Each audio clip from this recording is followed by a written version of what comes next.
Cohen's The Hollywood Reporter article on him breaking his silence, and then we'll get into more stuff. So this is from Reality Blurb. It says Andy Cohen is addressing Bethany Frankel's reality reckoning and the many lawsuits that have been filed against him and Bravo, as well as its parent company, NBC Universal, in a new interview.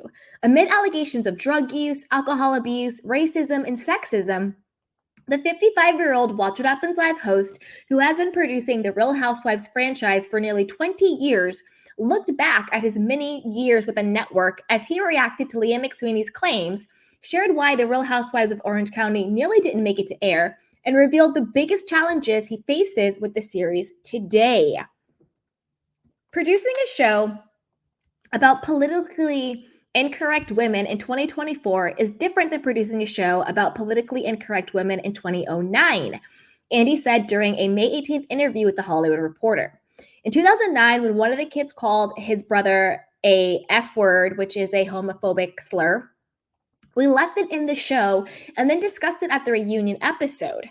That was how two brothers talked to each other in 2009, and we saw it as a teaching moment. In 2024, you would immediately bleep that word and it would trigger a whole furor. Today, someone on the show would probably say, you can't say that word anymore. And then the viewers would go wild on Twitter. Sensitivities have changed over the years. Social media has a huge impact. There's not a lot of room for nuance these days. We're living in a now, and everyone has to adapt to that. Okay, Andy Cohen. I made a promise to myself that I wasn't going to completely rip you to shreds, but you make it too easy. The fact that in 2024, someone calling somebody else, whether it's your brother or not, the F word, which is a homophobic slur, I'm not going to say it, is not a nuance. It's not a sensitivity. It's a homophobia. You know, that's a big thing. It's disgusting and it's derogatory. Like, I don't understand how, I don't know how he keeps a job. I really don't. Saying that people are too sensitive these days and that Twitter is going to go wild and that you would have to bleep the word out is a nuance. I don't think he understands what the word nuance means or the context in which to apply it. That's not a nuance. Andy Cohen, just sit down. He just literally needs to stop talking. Like, he just doesn't get it. Doesn't get it. Anyway. Although Bravo has been accused of being too slow to adapt, Andy, who said he can't speak to Ebony K. Williams' claims of experiencing racism on The Real Housewives of New York City, yeah, of course he can't speak to it because, I don't know, is Ebony K. in the class action lawsuit? Has she filed a lawsuit too? I don't know. Stated that he was proud of all the work Bravo has put into making their shows more diverse. George Floyd was an important cultural shift that focused us to look at all of our programming. Bravo made it a mandate to diversify its shows, he revealed. Again, who is allowing Andy Cohen to speak on behalf of Bravo? So because of George Floyd, Bravo made it a mandate to diversify its shows? Again, wrong. I would understand if they said, because of George Floyd, we are now looking into our own institutionalized racism. Not because of George Floyd, we're going to do some performative, token diversity casting on our shows. Let's throw in Ebony K. Williams. Let's throw in Anna Marie Wiley. Let's do blah, blah, blah. That doesn't even make any sense on these shows. So instead of saying, because of George Floyd and BLM and everything that happened, we are going to take a look inside of ourselves, inside of our corporation, inside of our institution, and maybe see how are we behaving in a way that might be or is racist. And we are going to change how we operate culturally as a company. No, we're not going to do that because of a hashtag and because of optics, we're going to do some performative PR, token Black people casting on our shows. I don't know who's allowing Andy Cohen to speak behalf on Bravo or NBC. I don't know. Like, they just don't get it. This is, to me, is just not the right look. Anyway, it's like when Tom Sandoval was like, George Floyd, that was a big pop culture moment, and like, so was I, or whatever the hell he said. What? George Floyd did not die so Bravo could diversify their cast for a PR moment. Disgusting. Absolutely disgusting. And what also is disgusting is, how come no other YouTubers or bloggers or media outlets or publications are calling this BS out? How come nobody else is like, what the hell? This is sickening. Anyway, as for claims that he sabotaged Leah's sobriety during her time on Roni, which she alleged in her lawsuit against him in Bravo, Andy signaled to the many sober cast members they've had over the years, including her former co-star Luann de Lesseps. We have people who have never had a drink during the entire run of the show. Jill Zarin. Heather Dubrow will just have an occasional glass of champagne. So sure, there are people who drink. There are many people who never drink. We don't force anyone to do anything, but no one is secretly hiding liquor bottles on set. That's ridiculous, he stated. We've been very supportive of people's sobriety. Now, when it comes to that, I'll give it to Andy. I do personally think Leah McSweeney's lawsuit is bogus.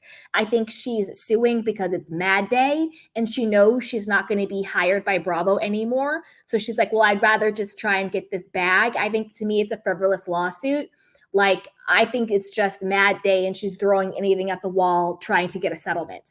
That's what I think is going on with Leah McSweeney. So on that, I do agree with Andy. I don't think that Bravo had anything to do with her sobriety. Though every choice Leah made was a choice that she made.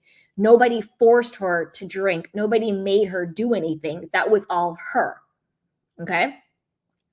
Regarding Bethany's suggestion that reality stars unionize for better pay, Andy pointed out that Real Housewives aren't drafted. They either want to be there or they don't. If you look at shows like American Idol, Survivor, The Bachelor, or the Below Deck people, 90% or more of the reality stars of them are on for one season or less. Also, acting is a full-time profession. You don't go to school to be a reality star, he noted. Reality stars typically have other jobs. They're bar owners, they're designers, there's doctors. I think the way that Bravo pays people is that it's a buyout. They're buying them out for a show that can be distributed in certain ways. And the longer you stay on, the higher your salary gets. And salaries for people who have been on a long time are really high. Yes and no to that. Yes and no. He also goes on to say, you either see it as having some greater benefit for you or not, he added. Again, yes and no. I think Reality Reckoning, what Bethany was doing, the spirit of it was correct. The way it was executed was piss poor, in my opinion. I think it was a botched job, the way they executed the idea of the Reality Reckoning. But the spirit of it, I think, is true. I do think there should be some sort of standard and union and protections to the talent, even if they are reality stars. They're still human beings. They still deserve adequate compensation for the value that they add. Just because they're a reality star doesn't mean that they shouldn't get healthcare and mental health assessments and help and, medical leave or whatever unions do. You can't work over a certain amount of hours. You have to make a minimum wage or whatever the case is. All of the protections that come with the union, why not let reality stars have that? I think that this is just Andy obviously trying to appease NBC and Bravo because it works out in their favor not to have a union. They can pay people pennies and nothing and exploit them and embarrass them and use that content, forever, however they want to use it, paying these people one time, because he's saying a buyout versus residuals, right? So if you're in the union, when it comes to being a talent, you usually get residual checks. How much that residual money is, is another thing. That's why everybody was striking last year. All the actors and the writers, they were all on strike because they're like, we need more money and we need better conditions, all of that. So he's basically saying reality TV, they don't get residuals. So when they get that one check for that season, that's it.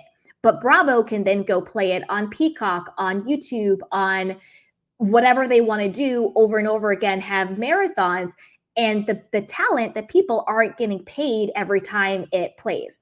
For example, the TV show Friends, every time somebody watch Friends airs, because it's syndicated, they get a residual check in the mail.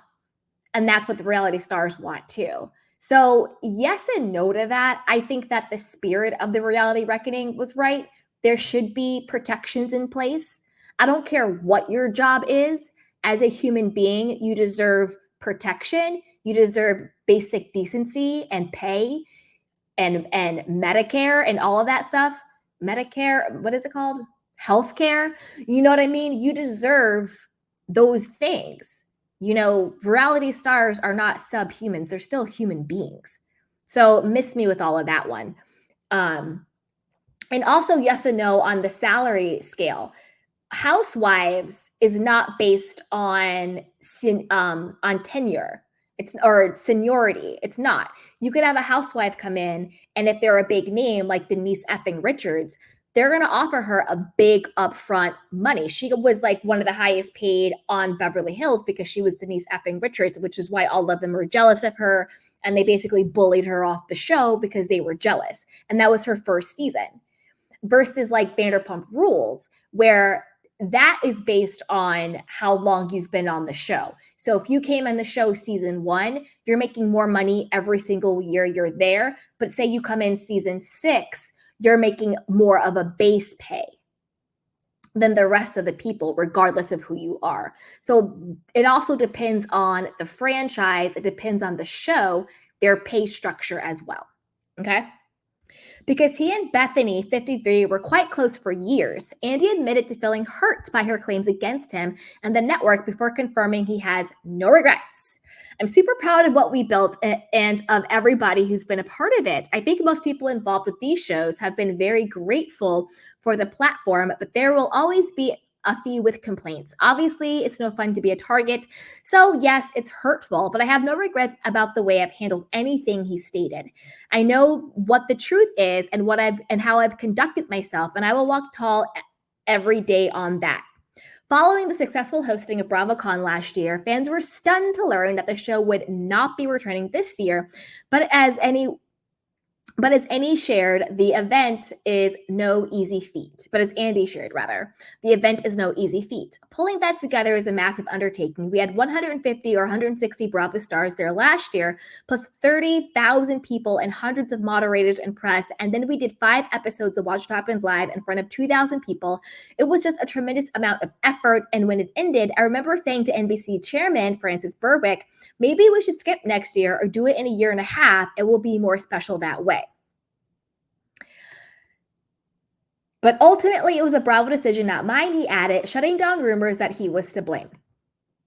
I talked about this before, and again, this is just my opinion, but Andy, I think you're lying. I don't think Andy Cohen, who loves the spotlight, who loves the limelight, would tell NBC and tell NBC Universal and tell all these people not to have BravoCon. Like, I just don't think that makes any sense. I just don't see it. I think the reason why they skipped BravoCon is because of all of the lawsuits going on. I think they want to make sure everything gets cleared up. I think they were figuring out what they were going to do with Andy Cohen. And I think that that's why they're skipping it this year. You have to think about the 300,000 people. That's 300,000, not 300, that's 30,000, 30,000 people paid tickets. They're not giving up all of that money. They can do it. I think they're skipping it because of the lawsuits and everything going on with Andy Cohen, and they want to clean that up and figure out what's going on before they bring BravoCon back. Okay. Looking back at his earlier years at Bravo, Andy confessed he didn't initially think Real Housewives of the OC would be a success. It took a while, actually. We almost pulled the plug on the first season, he revealed. The production team we hired would rave about all of the great scenes that they were getting on tape, and when we watched them, it was just underwhelming. I remember a meeting where we talked about if we wound up killing the Real Housewife, what would the loss be? By that time, we were 400K in, so we decided to just push forward. And the years that followed, Andy said the series developed into a feminist show with women finding themselves as sexual beings and going through traumas and finding great empowerment. I don't know about all that. Again, Andy Cohen, I feel like Andy Cohen failed up. That's just how I feel. When asked who epitomized the ideal most, Andy first named Real Housewives of Atlanta Portia Williams. She's funny. She is open. She is someone that you root for. She's vulnerable. She's been on top. She's been on the bottom. So she kind of is everything, and you go along for the ride with her, he detailed. Bryn Whitfield on Roni could wind up being that too. Tamara Judge on OC. Kyle Richards is another great example. Again, how tone deaf is Andy Cohen? Portia Williams is one of the most violent people on Bravo. She's had at least 4 physical violent altercations on the show. How is that women empowerment? How is that she's causing trauma? Like, how is that a great example? Bryn on the Roni reboot? What the hell has Bryn did other than pretend like she's a ditz and pretend like she's trying to bag men for money? You know, she's playing this sort of Jessica Rabbit part, which to me, I see completely through that. Bryn is a very intelligent, calculated, strategic person playing this fake role on TV. Tamara Judge, who is so miserable and evil and bitter and is a liar and is nothing but like a nasty person, is the epitome. Kyle Richards, Bio Kyle, goodbye Kyle, who is nothing but a producer plant on Beverly Hills, stirs the pot but doesn't want to talk about her own life. Andy Cohen misses the mark 95% of the time. I am shocked. Oh my goodness. Oof. All right, let's keep going with this. And you guys, comment in the chat box. I don't see any comments. So wait 1 second, you guys. I just want to make sure the chat box is working. You guys, leave a comment in the chat box so I know it's working. I might have to fix this. Let me know if you guys can comment in the chat box. Come say hello. Okay. Of the women who haven't yet appeared on his shows, Andy admitted Tori Spelling 50 has made a lot of noise about wanting to be a part of them. She definitely bring great drama, but we've never really had a serious conversation about her for some reason. But I actually have mixed feelings about having stars on the show, he explained. When Lisa Rinna was trying out for season 1 of The Real Housewives of Beverly Hills, I was very much against the idea, but then she came and it made perfect sense. As for his dream Watch What Happens Live guest, the honor went to Madonna, although Andy said he'd given up on her at this point. At a concert recently, she called me a troublemaking queen because people have slagged her on my show. So I texted her a 5-minute montage of me saying positive stuff about her, so perhaps she got the message. But I am a troublemaking queen. I own that, Andy noted. Publicists consider me a dangerous stop on their client's press tour because I could ask anything, and I do. People consider you a dangerous stop because you are reckless and unprepared and you don't know what you're talking about half of the time. And in the actual world, nobody respects Watch What Happens Live. And I say that as someone who watches Watch What Happens Live. I say that as someone who watches Bravo. I say that as someone who creates content on Bravo. But I think, if we're being honest, I don't think serious journalism takes Watch What Happens Live that seriously. Ugh. Okay. Also, during the interview, Andy was asked about his potential retirement. I'm getting tired of myself, he admitted, but I'm not getting tired of Bravo or of Watch What Happens Live. It's still so fun for me. I mean, the delusion is real, absolutely real, and it's insane. So I want to know what you guys think about this. What do you think about Andy coming out and basically being like, I have no regrets. these are my favorite housewives, even the ones that everybody wants to get fired or have been violent, and comparing adding Black people to the cast to what happened to George Floyd. It's just a hot mess for me. It's an absolute hot mess. I need this to be, I'm kind of done with Andy Cohen at this point, but I want to know what you guys think. Put it down below. And as always, be sure to like, subscribe, and share. So with that, let's move on to one more Andy Cohen story. I know we just talked about his response about everything, but now I want to talk about him being, quote, cleared of Bravo's internal investigation and how Watch What Happens Live has been renewed through 2025. And I want to talk about what I think is really going on here, okay? So again, this is from Reality Blurb, and it's basically summarizing the Hollywood Reporter article around this, but I'm going to break down what I think is really going on. So Bravo has closed its investigation into potential sexual harassment and drug use by Andy Cohen, stating the claims that Brandi Glanville and Leah McSweeney brought against him earlier this year were found to be, quote, unsubstantiated. Just as Watch What Happens Live was renewed through 2025, Andy was deemed innocent of the accusations Brandi made against him in February, at which time she suggested he had invited her to watch him have sex with Below Deck's Kate Chastain, and claims Leah made in her lawsuit against him and Bravo. I'm just going to come out and say it.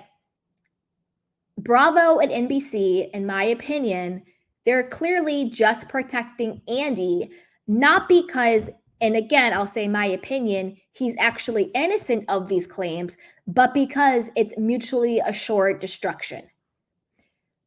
Bravo and NBC are also being sued. If they come out and say, oh, by the by, everybody, we did an internal investigation into Andy Cohen, and it turns out there is racism, there is sexual harassment, there is drug use, there is blah, blah, blah, blah, blah, that makes them liable, because it's not like Andy Cohen is doing this in a vacuum.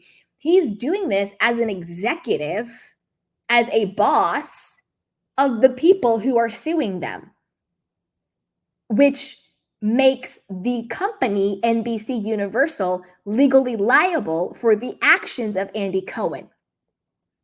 So of course they're going to come out with this little bogus internal investigation, in my opinion, and clear him, because by clearing him, they clear themselves. And because these lawsuits, I believe, are still active, of course they're not going to come out and say what they found. I think it's very telling. I don't know if this is how they always do it, but I think it's very telling that Watch What Happens Live was only renewed for 1 year.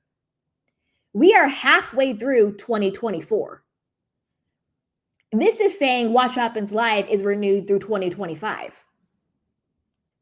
Don't they usually renew things for, like, it's like a 3-year renewal, a 4-year renewal, a 5-year renewal for talk shows? That's what I thought. I could be wrong on that. I don't know if they do year by year with Watch What Happens Live or talk shows like that. I know they do it for like a TV show, but I always thought that, like, for talk shows, like when Wendy Williams, right? Remember when she was like, we're renewed to like 2020 something. And it was like, yeah, she got like a 5-year renewal or whatever the case is. I always thought that's how they did it, but I could be wrong. But to me, Bravo renewing Watch What Happens Live to 2025 doesn't clear Andy Cohen of anything. It just means that Bravo and NBC are covering themselves. Because if they were to come out and be like, yeah, we found some inappropriate stuff, we found some stuff going on, then they would probably have to pay up and cough up the big bucks. And who did this internal investigation? Is it their own HR team?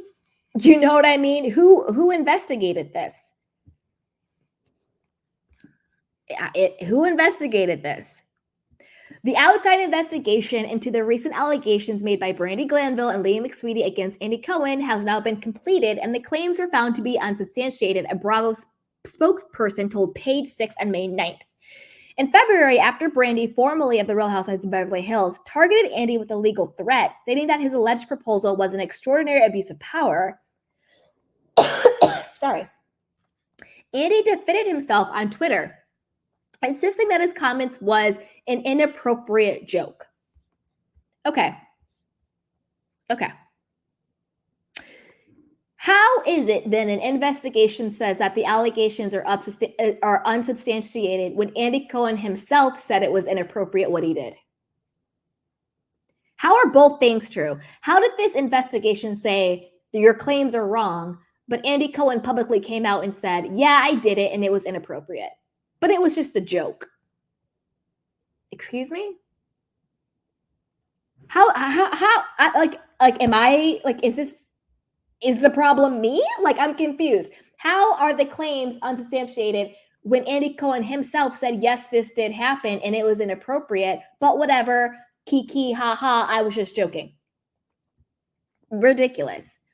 Weeks later, after the Real Housewives of New York City alum accused him of offering nose candy, to his favored Real Housewives, whom he would then give special treatment, and suggested he and the network preyed on her addiction to alcohol for ratings and ignored sexually predatory behavior, Andy denied any such thing via his rep. The claims against Andy are completely false, the rep stated. On the heels of news of Andy's investigation having been completed, Leah's attorney, Gary Aldman, told Page Six, "This is perfect timing. One line so they can repeat it to all of the advertisers at the upfronts. How do you have an investigation without speaking to anyone? As far as we know, no one ever contacted our firm." Now listen.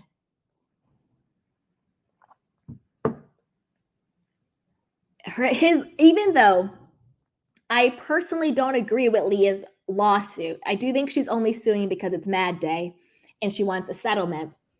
And I think that if Bravo had brought her back, she would not be suing. I do agree with the attorney. How do you have a reputable, believable, valid investigation without investigating? You see? So to me, this is just another big cover up. And I also agree it is perfect timing. Upfronts is like a big time for like TV. It's when they go and they show all the advertisers which is how they make their money, is through advertising. They can say, oh no, we did an investigation. Andy Cohen's cleared. In fact, we're renewing his show for 2025. All is good. Keep giving us your money. Keep giving us your money. Keep giving us your money. So they have not only the legal incentive to, quote, clear Andy Cohen, they also have a monetary incentive to clear Andy Cohen because they don't want advertisers to bulk and take away their money from the network. My prediction is, I think in 2026, I think by 2026, Andy Cohen will no longer be he will no longer be the daddy of the housewives. Whether or not they let him keep Watch What Happens Live, maybe, maybe not. I don't think he's going to have a huge presence at BravoCon anymore. I think that this is the beginning of phasing him out after they get through the hurdle of all of the lawsuits, because there's multiple lawsuits. I think once all of them are either dismissed or settled, once all that's cleared up, I think that's when they're going to phase out Andy. And that's when they're going to cut ties with him more. But at this point, they have to save face with him from a legal standpoint and also a monetary standpoint. So do I believe that they investigated him in any real way? No. Do I believe all of the allegations against him, in my opinion? No. Do I believe some of the allegations against him? Yes. He's admitted it himself. Yeah, I did that. Yeah, I said that, but it was a joke. And also the allegations against him, these aren't particularly new allegations. We've had multiple people have these same allegations against him. Do I think Andy Cohen has his favorites? Yes, we see it. So that's kind of where I land on it. So And her attorney continues to say, we look forward to reviewing all of the interviews, evidence, and final reports of the investigation that NBC Universal conducted when we received them during the discovery phase of the lawsuit, he added. Gary Oldman also spoke to Deadline saying, our opinion is that no one is going to believe this was a real investigation. That part. Meanwhile, in his own statement, Brandy's attorney, Brian Friedman, declared, I am looking forward to reviewing the details of the report from the independent investigation. Since there was no finding of wrongdoing, there, of course, would be no need to hide or otherwise bury the findings. NBC did not speak with the complaining witnesses, he added. How is that an investigation? Exactly. Following the filing of Leah's lawsuit earlier this year, Andy's attorneys at Gibson Dunn threatened to take legal action against her and demanded she offer an apology. Months later, Leah has yet to do so and has taken no further action against her. And he has taken no further action against her. Of course he hasn't. According to Deadline, sources at NBC Universal have claimed that its investigators attempted to reach both Brandy and Leah through their attorneys. Now, they better have proof of that. They better have a text message. They better have a phone log. They better have an email chain. They better have proof of this because that is easily disputable. We have Leah's attorneys and Brandy's attorneys saying nobody reached out to us. We have NBC claiming that they did reach out to them. That is easily find outable. Where's the email? Where's the text? Where's the pigeon carrier? You know what I mean? Where's the phone logs? That in 2024 with technology, that is easily find outable. Easily. So we don't know who's lying on this one. But I want to know what you guys think about this. You know, what do you think about this sort of, again, this is just my opinion, bogus investigation into Andy Cohen? Is it just NBC and Bravo saving face for the advertising money, you know, to get out of these legal lawsuits? I think Andy Cohen will be phased out of Bravo within the next 1 to 3 years. I don't think it's going to be immediate. All of these lawsuits need to get cleared up first. Once Bravo and NBC have no legal liability tied to Andy, I think they're going to cut bait. That's my prediction. So I want to know what you guys think. Put it down below. Do you think Andy probably needs to step down at this point? Do you think he's drinking his own Kool-Aid? What is going on with him? And then also, do you believe NBC's investigation was real? And what do you think is going to happen with BravoCon and the future of Bravo? Put it down below. And as always, be sure to like, subscribe, and share. Okay. Now let's move on to the future of the Real Housewives of Beverly Hills. Dun, dun, dun, dun. So as you guys know, Ding Dong Dorit and PK, they have announced that they are splitting up. Word on the curb is that PK and Mauricio were filming a scene at the Henry in Beverly Hills. By the way, I love the Henry. If you visit Beverly Hills or if you live in the area, definitely go there. I love the Henry. It's a really nice spot. So they were filming there and PK allegedly got really upset and left in a huff. You know, we've seen, and I have the photos of them filming at Sutton's party. So season 14 is underway. The girls are filming and the boys are fighting. But let's get more into what's going on. So this is from Reality Blurb. It says Kyle Richards and Dorit Kemsley reunited over the weekend to kick off filming on The Real Housewives of Beverly Hills season 14 at a party thrown by Sutton Strack. After not speaking for months following a tense 13th season of the show, Kyle and Dorit were seen filming with rumored newbies Buzoma St. John and Amanda de Cadnet. If I messed up her name, y'all forgive me. And Kyle's sister Kathy has returned, and Erica Jane, Garcelle Bouvet, and Jennifer Tilly were also spotted. In a series of photos and videos shared by Queens of Bravo on Instagram on May 12th, Kathy was seen in a green dress dancing with Garcelle and others. Now, I snagged those photos, so let's look at them. Now, side note, not to get too woo-woo and frou-frou, but what in the ritual witchcraft spell is going on here? Why are the women dressed like this? Why are they doing spells and chants? I'm scared and shooketh. Now, on the real note, the theme of Sutton's party is surrealism. So that's why they're looking avant-garde and they have, the big high fashion. It's a surrealist theme. I don't know what this chanting stuff is. Yikes. All right, let's keep going with what happened. Okay. Now, for me, I am really happy that Kathy is back. She's obviously going to maintain her friend of role, which I think is the perfect role for Kathy, is being a friend of. Full-time diamond holder is unnecessary. She has enough power and might to be a friend. So I'm happy that Kathy is back. I think it's going to give a little bit of levity to the show that was missing last season. And I also think it'll be a very interesting dynamic to see Kathy and Kyle getting along. We've never really seen Kyle get along with any of her sisters ever. We've seen Kathy and Kim get along, but we've never seen Kyle get along with any of her sisters. And I think Kathy coming in to be a support system for Kyle while she's going through her separation, I think that'll be a refreshing dynamic and take on their relationship because we've never seen them in a good place, in like a really good place. We've seen them in fake good places, so we'll see.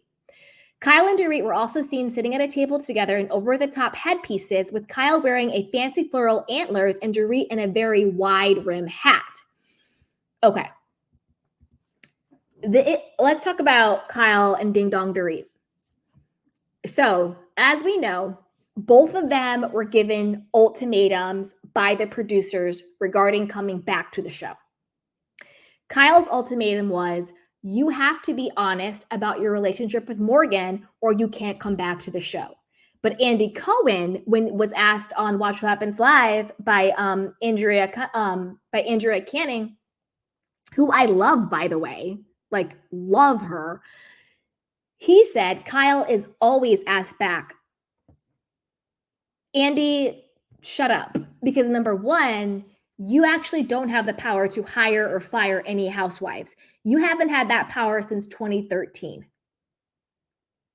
So you actually probably were not even in the room, a part of the conversation, when the executives told Kyle, you need to be honest about Morgan or you can't come back. So pipe down, Andy. Number two, Dorit's ultimatum was, unless you're going to be honest about the state of your marriage with BK and that he has moved out of your house and is living in a Beverly Hills hotel, allegedly, you're going to be demoted to a friend of. We'll give you three episodes as a friend of, but you're not coming back. So clearly both women came back. And clearly we saw Dorit on her Instagram come out with a statement about her and PK separating for their friendship and for the sake of their children. They're taking time apart. They've had a rough time, blah, blah, blah.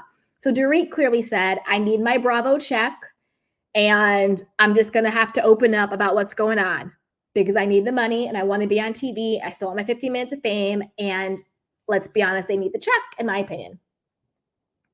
Now, whether or not Kyle is going to be honest about her and Morgan, to be honest with you, I don't think she actually can be.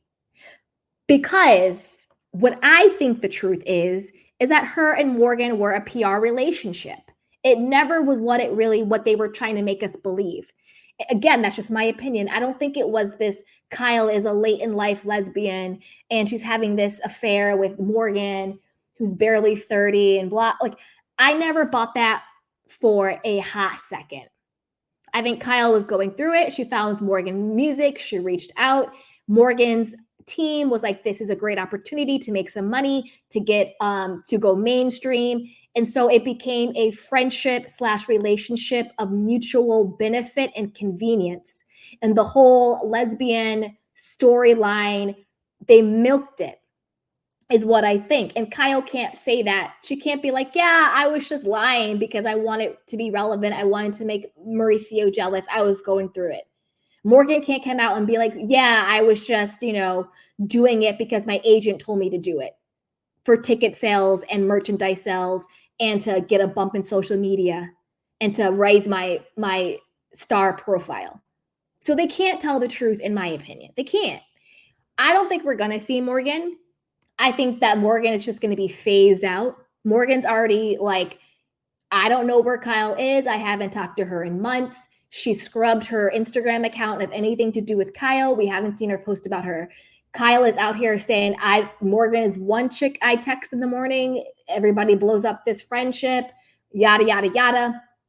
I don't think we're going to see Morgan. But to be honest with you, that's the best thing. I don't really care. I don't care. Not anything against Morgan, obviously. I don't know her. She seems like a lovely human being. So I don't mean that in like a personal way. I mean that in like an entertainment way because we're talking about a TV show. I don't want to see Morgan and their fake relationship. Morgan literally called Kyle a stalker. That's what she said out of her own words. She said she stalked me. That's not somebody who's in a loving relationship with somebody, right? So I don't want to see that. Kyle's obviously back on the show. I want to see Kyle be honest about what Mauricio did or what she found out that made her lose the trust, that made her go over the edge, where she is now separated and he has now moved out to his West Hollywood bachelor pad and they've taken it to this level.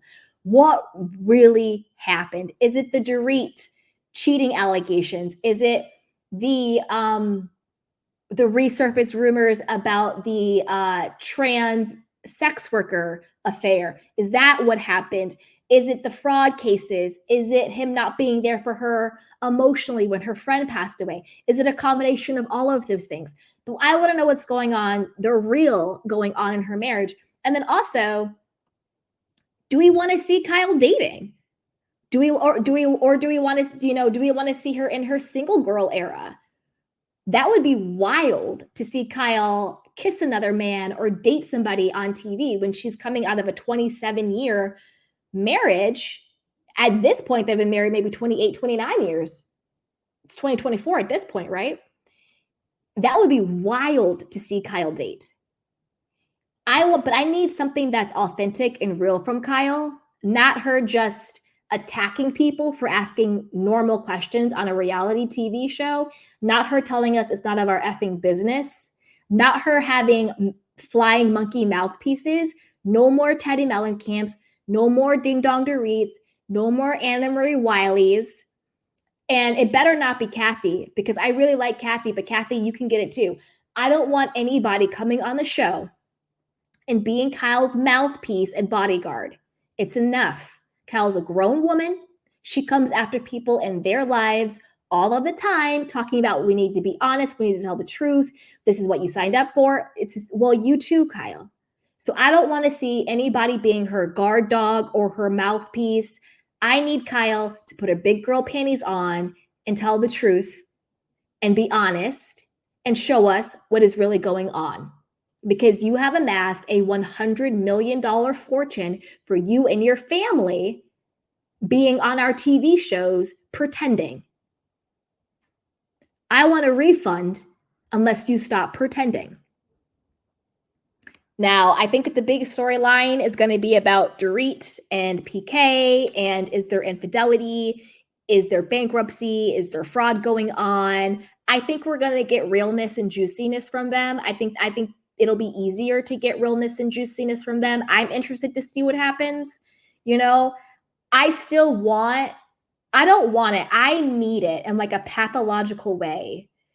I need Kyle and Dorit to look each other in their face and address the cheating allegation. I need PK to look at Mauricio dead in his face about the cheating allegation. I want the fourth wall broken. I want it to be raw, uncut, unedited. I want the extended Peacock version. I want it all. Like, I need that to be satisfied. Like, I do. It's like, it's pathological, guys. Like, I need that. I need it. Otherwise, this entire franchise is baloney. It's BS. Because we haven't gotten that. We've gotten them one-liners skirting around the issue, but we haven't actually had a real sit down. woman to woman, man to man, face to face conversation about that on a reality show about marriages. It's called Housewives, literally in the title. Without that, whatever performative junk they're doing, I don't care how much they want to dress up, dress down, doing this weird witchy poo ritual, surrealist crap. I don't care what ayahuasca and Joshua Tree, all that other crap they do is a bunch of crap. It's a bunch of BS. Because that is the undercurrent question of what's going on with these two women, with these two ex-best friends, with these two men, with these two ex-business partners and ex-friends. Like, that's the real undercurrent. And Kyle did not cut Dorit off simply because Dorit said, oh, Kathy wants you to take a little bit of responsibility 2 years ago at a reunion that eviscerated Lisa Rinna. No, Kyle didn't cut Dorit off for that. She may have been pissed. She may have, given her the silent treatment, but Kyle did not cut her entire friendship off with this woman because of that. There is something much deeper and darker going on, and I need that explored in like a pathological way. Okay. Sutton wore an antler headpiece as well as was spotted with Bozema, Amanda, and Erica. Now, I'm excited to learn more about Bozema. If you guys don't know, she is the ex-chief marketing officer of Netflix, and she's also an author, public figure, all around bad chick. So I'm excited to see more of her. I have never heard of Amanda, so I'm looking forward to learn more about her. In an additional image, Kyle and Sutton were seen with Garcelle, Kathy, Jennifer, and Dorit. Now, Jennifer Tilly, I'm wondering if she's still a friend of, but maybe in a more predominant way, like more of a part of the cast rather than just going to brunch with Sutton. So I'm excited to see more of Jennifer. I wonder if she's a full-time diamond holder or just a more predominant friend of role. Either way, I'm here for it. I think she's great. She's a vibe. She's super fun. Okay. The season 14 cast of Real Housewives of Beverly Hills has yet to be officially confirmed. However, according to the blonde Puerto Rican on Instagram, both Bozema and Eva LaRue, but it just came out from TVD. Shout out to Candy Cane Adam who sent this to me. Allegedly, Eva is not joining the show. Allegedly. We're said to be in talks at the end of last week, although only the former seems to be true. Yeah, so Bozema seems to be the correct one joining. So, yeah. We'll see. I want to do a deeper dive into Amanda and to see who she is. I'm hoping, and then we can talk more about her. I am hoping that Amanda is like a quirky socialite, a little bit eccentric, super wealthy, married, because I don't think Bozema is married woman. I want to see more married women on the show, and I want to see really rich women on the show who are kind of quirky and eccentric. So I hope that's Amanda. And I'm not married, so I'm not shaming anybody for not being married, but I do think a big part of Housewives franchise in general that is missing, other than on Jersey, I would say other than Jersey, because Jersey, I think, is the franchise with the most married women on it. I could be wrong, but I think so. I think a big part, maybe Potomac too, but I think a big part of what's missing is that we keep getting housewives that aren't married. Sure, they're divorced, but like I want married housewives. That's more fun, I think. I don't know. What do you guys think? Okay. So as always, put it down below. What do you think about this new cast for, let me see. Here's a better photo. Okay. So let's see what do you think about the cast? So we know Erica Jane is coming back. Same old with her, lying through her teeth, playing the victim, whatever. Ding Dong Dorit is back. She's going to be opening up about her separation with PK. I think we'll get more juice from PK and Dorit. Vile Kyle, goodbye Kyle, is back. I don't think we're going to get any truth from her, and it's going to fall flat. Garcelle is back. My only note for Garcelle is less of your children, more of you as the woman. We know you're a phenomenal mother. We know you're a great businesswoman. I want more of Garcelle, the woman herself. Sutton, I'm happy Sutton's back. My note for Sutton is if you're going to date on the show, make sure you're not just dating actors from Central Casting, because I didn't believe anybody you dated this season was real. I think everybody you went on the date with was booked by your office manager, okay? Jennifer Tilly, no notes, love you, more of you. Eva is apparently not joining the show. She was rumored to be, but she's not. I'm actually okay with that. She's a fantastic actress. I don't think we need more actresses on Beverly Hills. I don't think we need any more actresses. I think we're good. Bozema, she was the CMO for Netflix. She's an author, boss babe. I don't think she's married, and I'm excited to see her. I think she'll bring a good flavor. She seems really cool. I've never really heard her speak or anything like that, but her energy just seems really fresh and really fun.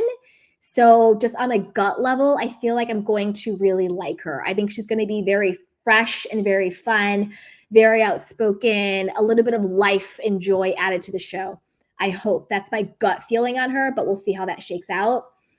Kathy, I love that Kathy is back. My notes for Kathy: number one, don't come for Sutton. I don't want to see Kathy versus Sutton. Leave that alone. Let that be, sweetheart. We don't need to see that.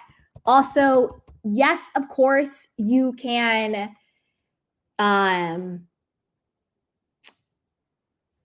have Kyle's back, but don't do it in a way where you become her mouthpiece and you become her pit bull and guard dog. Keep your own personality, keep your own friendships intact. Keep the things about you that we love. Okay? Keep the things about you that we love. Okay, now Amanda. Amanda is a British photographer, actress, and media personality based in Los Angeles, California. She began her entertainment career in the 1990s, first as a presenter for British series The Word and The Big Breakfast, before moving to LA to briefly pursue an acting career. Okay, so Amanda, and this is from Wikipedia. Or no, this is from her website and from Wikipedia. Okay, she's 51. She is married. Hallelujah. And she's friends with Jamie Lee Curtis. Okay, bet. I'm excited for Amanda. Okay, I'm excited. I'm excited for Amanda now. I think she's going to be really cool. Okay, her husband is, he's Nick Valenci, and he is a part of The Strokes and CRX. Nice. He's also younger than her by about 8 years. He's 43 and she's 51. You go, girl. Yeah, he's in The Strokes and CRX. All right.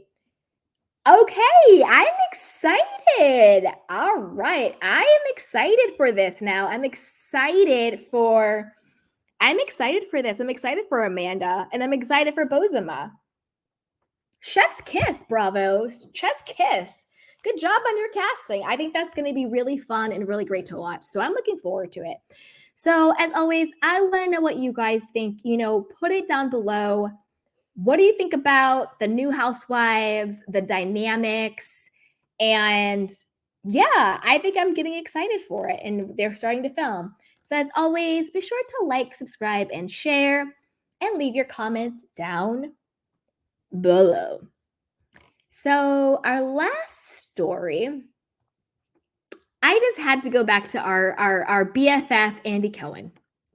So John Mayer is setting the record straight on his, quote, friendship with Andy Cohen. I kind of feel like if you have to set the record straight, I don't know. So this is according to The Hollywood Reporter. It's no surprise that this week's The Hollywood Reporter cover story on Andy Cohen would garner some attention. In it, the Watch What Happens Live host and Bravo producer spoke candidly with co-editor-in-chief Mayor Roshan about the accusations that had been swirling around the Real Housewives franchise, from on-set sexism to racism to alcohol and drug abuse, breaking his long silence about the controversy. But the part of the interview that would garner the most attention had nothing to do with any of these claims. Instead, it was rather a tangential query regarding the longtime friendship between the openly gay Cohen and straight rocker John Mayer, a relationship that has speared reams of coy stories in both tabloids and the mainstream press. Quote, "Your friendship with Mayer has been the subject of intense speculation," Roshan noted. "People seem dubious that a straight rock star can have a close platonic relationship with a gay TV personality." "Let them speculate," Cohen replied. "I honestly love John Mayer and he loves me. But because we are so affectionate to each other, people don't know what box to put that in. They assume we are sleeping with each other, which we are most definitely not." Okay.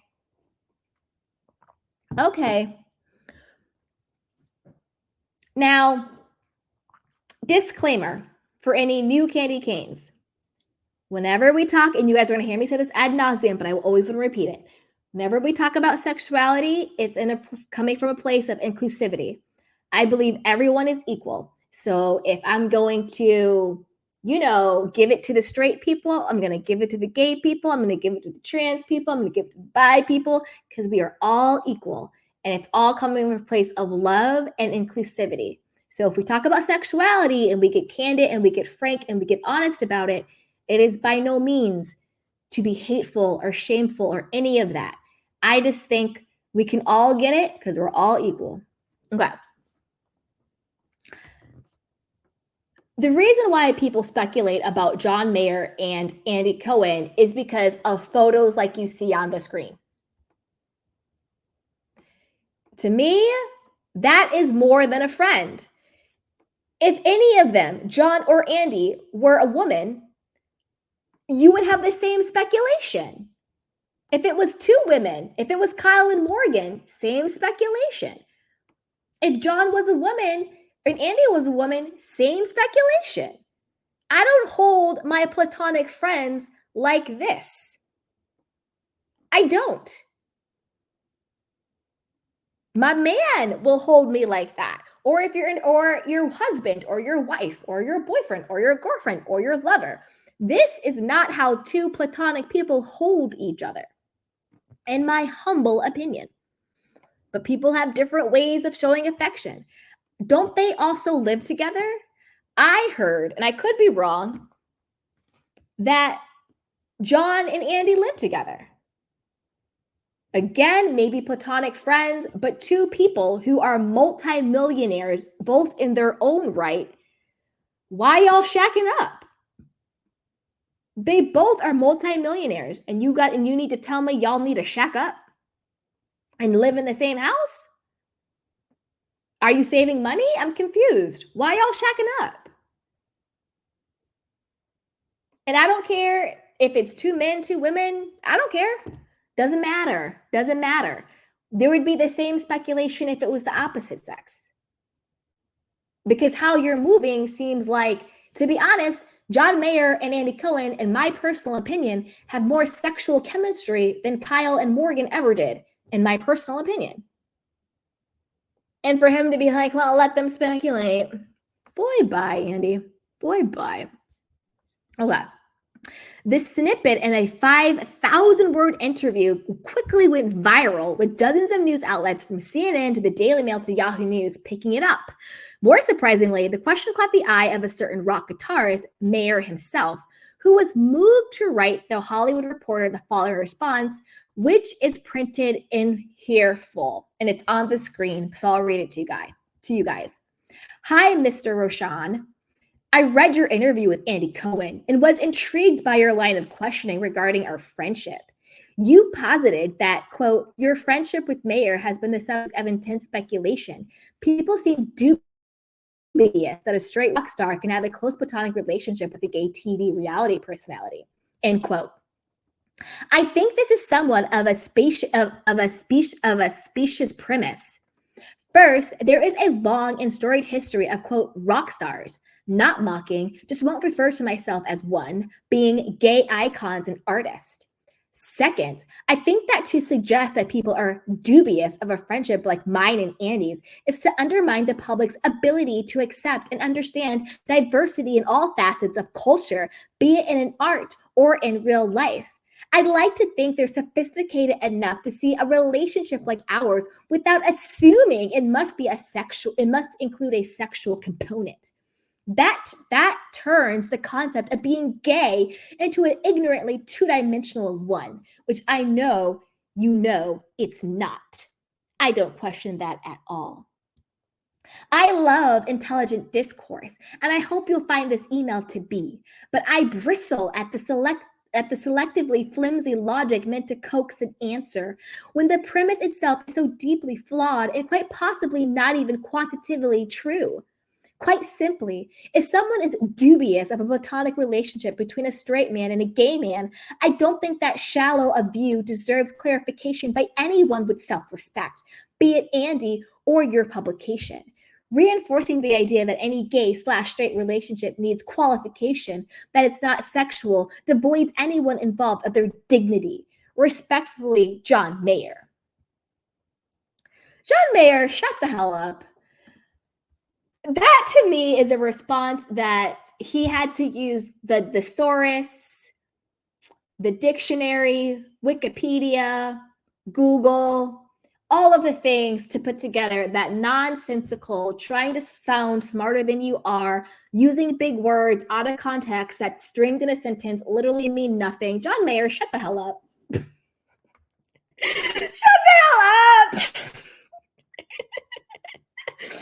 Oh, like, please shut up. Please, like, stop it. Like, tell me you're having sex with Andy Cohen without telling me you're having sex with Andy Cohen.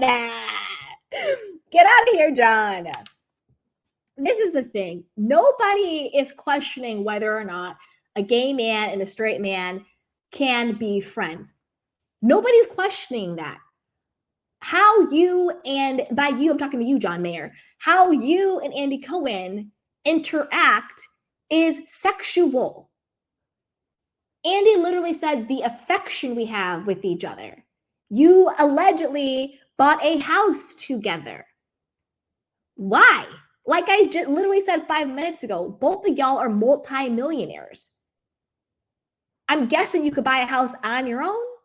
What the hell? Like, that's why people, and look at the pictures. You're literally holding him by his waist and putting his butt in your groin area. That's why people are speculating on whether or not y'all are smashing. Not because one is straight and one is gay, but because you're acting like you're smashing. You guys are always high as a kite in public, and that's not speculation or me defaming. This is them. They've said it. Andy Cohen is a huge proponent of, 420 and, all of that stuff. This is what they talk about themselves. This is not me defaming them or lying on them. This is what they talk about themselves. They are always wasted, and like, not that has to do with anything. You could always just, smoke a doobie with a friend, I guess, but whatever.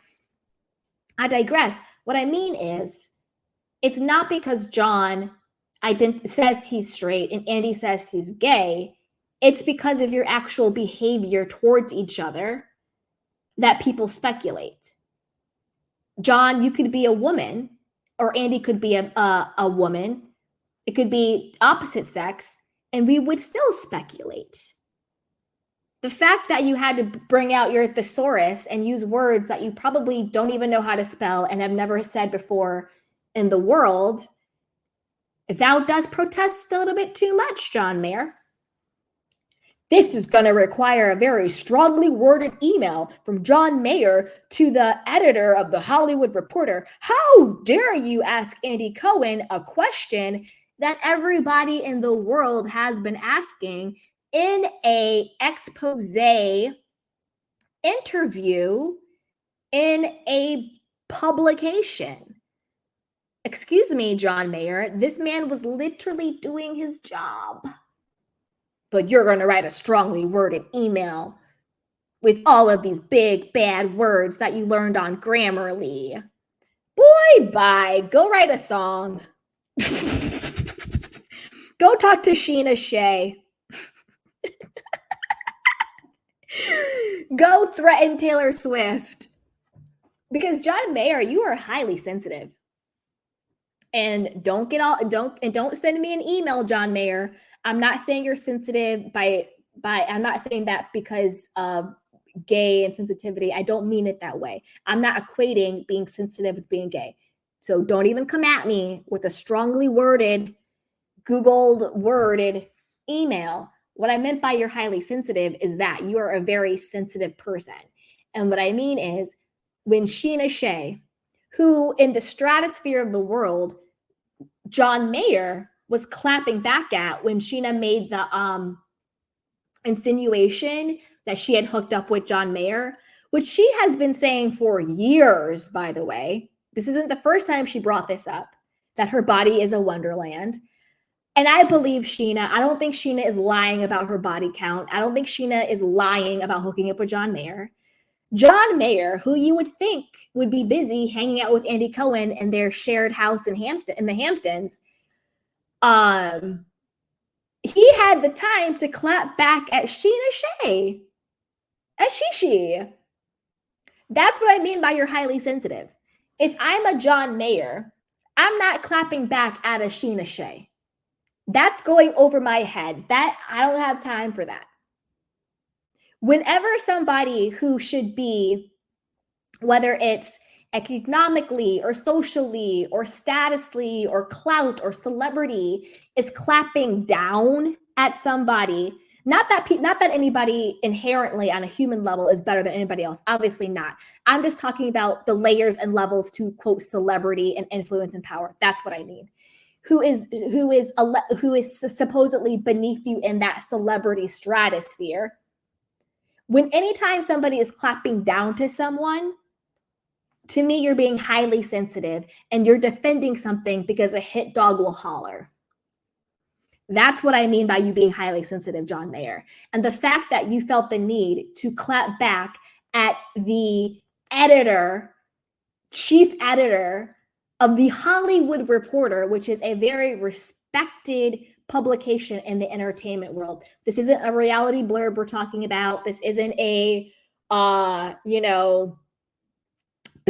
Radar Online. No. The Hollywood Reporter is a legit publication, which is why Andy Cohen is even doing these interviews with the Hollywood Reporter, because it's damage and reputation control for all of the allegations and lawsuits he's in.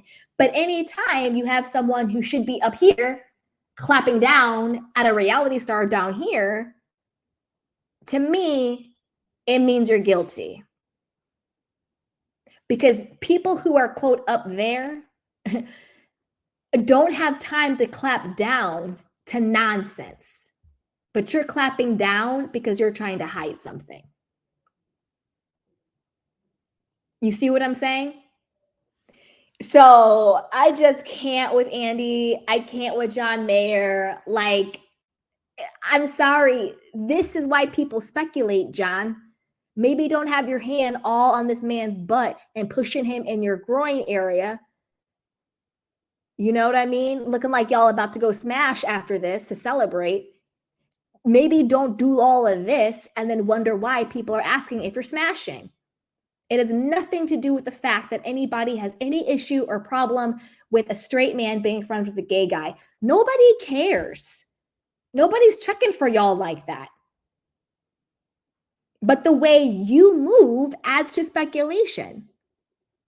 So please pipe down, go write a song, go smoke a doobie with Andy, and leave us alone. Let the Hollywood Reporter man do his job, which he did, and calm down. Calm down. Ugh. Anyway, let me know what you guys think about this. What do you think about John Mayer with his sensitive self feeling the need to clap down at Sheena and clap up to the Hollywood Reporter when sometimes saying nothing is the best way to prove your point. But to me, this is beyond friends. This is beyond friends. I don't lean into my friends like this. And you know what? Andy Cohen is best friends with Sarah Jessica Parker. Best friends. I don't ever see Sarah Jessica Parker pulling Andy's butt into her lady parts section. Do y'all ever see that? No. Just saying. Anyway,